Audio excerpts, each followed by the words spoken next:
રાધનપુર નગરપાલિકાના રોડ જીવ જોખમી બન્યા. બસ સ્ટેન્ડ નજીક ખોદકામ બાદ ખાડા ન પુરાતા રિક્ષા ખાડામાં પટકાઈ, જીવહાની ટળી રોષમાં નાગરિકો. રાધનપુર શહેરના મુખ્ય માર્ગો છેલ્લા કેટલાક સમયથી ખરાબ હાલતમાં છે. નગરપાલિકાએ વિવિધ જગ્યાએ ખોદકામ કરી રોડની સમારકામની કામગીરી શરૂ તો કરી, પરંતુ ખાડા પૂરવાની પ્રક્રિયા અધૂરી રખાતા હવે શહેરના રસ્તા જીવ જોખમી બની ગયા છે. આવા જ એક ખાડાએ આજે સવારે મોટો અકસ્માત સર્જ્યો, જો કે સદનસીબે જીવહાની ટળી. મીરા દરવાજા વિસ્તારના વતની ઝાકીર હુસેન ઇમામભાઈ ઘાંચી રોજગાર માટે રિક્ષા ચલાવે છે. દરરોજની જેમ તેઓ મુસાફરો સાથે રિક્ષા લઈ નીકળ્યા. રિક્ષા નોર્મલ સ્પીડમાં બસ સ્ટેન્ડ રોડ તરફ જઈ રહી હતી, ત્યારે અચાનક ખાડો આવતા રિક્ષા સંતુલન ગુમાવી તે ખાડામાં પટકાઈ ગઈ. રિક્ષાનો એક ટાયર બહાર નીકળી ગયો અને એક્સલ તૂટી જતા વાહન સંપૂર્ણ રીતે ખોરવાઈ ગયું.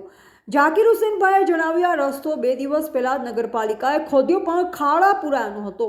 રિક્ષામાં ખાડામાં પડી જતા ₹1500નું નુકસાન થયું છે. ગરીબ પરિવાર માટે આ રકમ ભારે છે, જેથી નગરપાલિકાએ નુકસાનની ભરપાઈ કરવી જોઈએ. સ્થાનિક નાગરિકો પણ નગરપાલિકાની બેદરકારીથી નારાજ છે.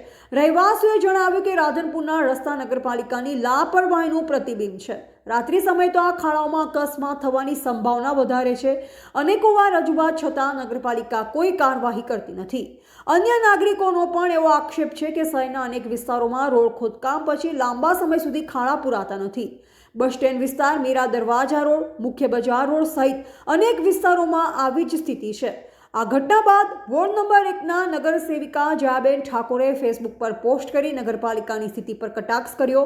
તેમણે લખ્યું કે હમણાં રાધનપુર નગરપાલિકાનું નિધન થયેલ હોવાથી ટૂંક સમયમાં બેસણું રાખવામાં આવશે, સૌએ હાજરી આપવી. આ પોસ્ટ બાદ નગરજનોમાં ચર્ચા ગરમાઈ ગઈ છે. ઘણા લોકોએ સોશિયલ મીડિયામાં નગરપાલિકાની સામે તીવ્ર પ્રતિક્રિયા વ્યક્ત કરી અને તાત્કાલિક રોડ મરમ્મતની માંગણી કરી છે. સ્થાનિક વેપારીઓએ પણ આ મુદ્દો ઉઠાવ્યો છે કે બસ સ્ટેન્ડ વિસ્તાર શહેરનું મુખ્ય કેન્દ્ર છે, જ્યાં રોજ હજારો લોકોની અવરજવર રહે છે. જો નગરપાલિકા તાત્કાલિક કાર્યવાહી નહીં કરે તો આગામી દિવસોમાં મોટા અકસ્માતો સર્જાવાની પૂરી શક્યતા છે.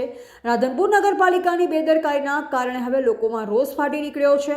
નાગરિકોએ માંગ કરી છે કે નગરપાલિકા તાત્કાલિક ખાડા પૂરવાની અને નગરના રોડની સુધારણા કરવાની કાર્યવાહી શરૂ કરે તેવી લોકમાંગ ઉઠી છે.